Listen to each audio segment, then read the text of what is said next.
Eduardo.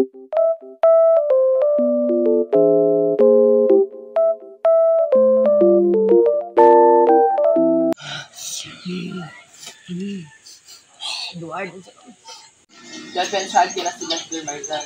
Dahil sinabi niya sa akin na magbabago na siya.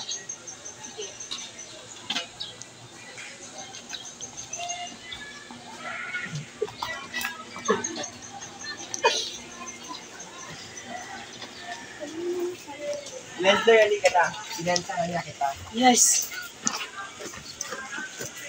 Simula ngayon, magbabagong buhay ka na. Opo, Warden.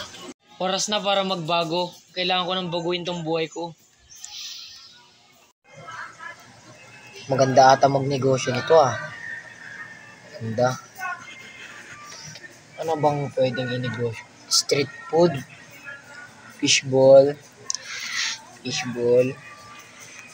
kikiam.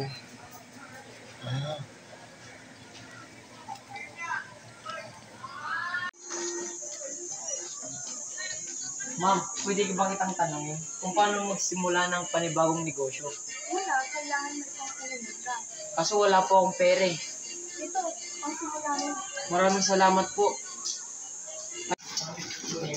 Ate, pwede bumili? Fishball, kikiam, tapos squid balls po.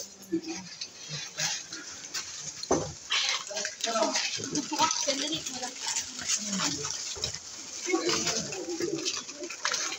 Maraming salamat. Calamares. With suka. Humina ang kita ngayon.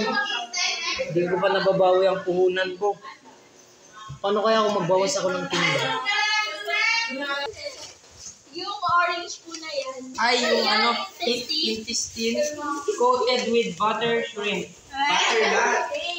Thank you po. Kaya nyo? Bayan. Ako din naman. Bayan. Kaya ako na. Rumami na ang ating kita. Kaya ko nang bayaran si Ma'am Nida. Buti na lang nagsimula ako ng negosyo. Hindi sana ganito ang buhay ko ngayon. Ma'am Nida, ito na po yung aking hiniram na pera. Maraming salamat po. Talaga? Congrats! Mabuti naman at nagbago ka na. Ipagpatuloy mo yan. Maganda iyan.